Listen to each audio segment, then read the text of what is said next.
here with my good friend Dave McClure of 500 Startups, the infamous venture investor pirate. He has a special greeting for the attendees of Europe Venture Summit. Привет, Roberta. Or Dave. Something like that. That's perfect. Beautiful. So Dave, have you ever been to Ukraine? No, I haven't been to the Ukraine before. I've been to Russia and Eastern Europe a few times, but not to Ukraine. And what have you heard about Ukraine? I have heard that Ukraine is full of very tall, beautiful, dangerous people who will probably shoot me if I stare too long at them. Very interesting. But I hope not. We'll hope it's a better experience. So now, given that Russian language passed German for number 2 in Europe last year, what do you think about the potential of the Eastern and Central European markets in the coming years?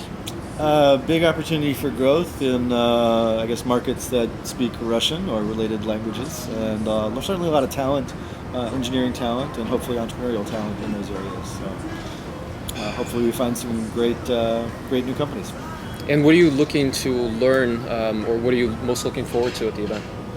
I think just hearing more about what type of business opportunities and what type of projects people are working on. I don't know if those are likely to be dramatically different than in the US or Western Europe, but maybe there's some interesting spins on how to do that in a different part of the world.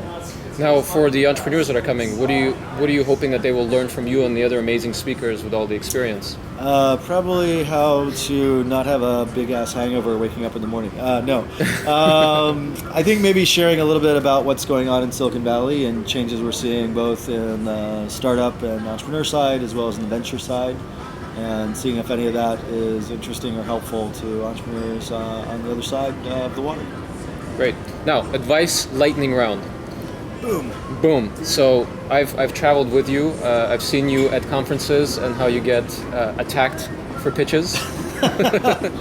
Sure. So if somebody does get 30 seconds of your attention, what should they say to be memorable and get some results from you, get you interested? I think I always like to tell people to talk about the problem customer sort of framework. So who's the customer, what's their problem that you're solving, and maybe talk less about your solution, but more about the customer segment and the challenges or problems or desires they're trying to satisfy by going after that.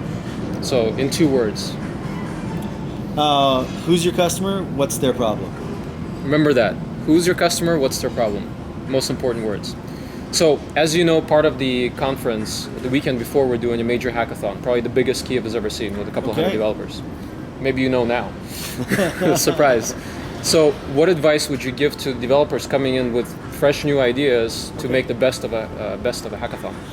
Well, it kind of carries over a little bit from what we were just talking about, which is try and solve problems that people have or would pay money for, and try and use some of the existing tools and infrastructure in different and new ways to go after that. So maybe, like as an example, we have done a lot of investment in food-related startups where the problem is very simple. People are hungry, people want food, people want to pay for that. But different ways to use photos and technology and other types of ordering systems to make their lives better. So we're also holding a 25,000 euro startup competition with applications now on AngelList until May 31st. AngelList.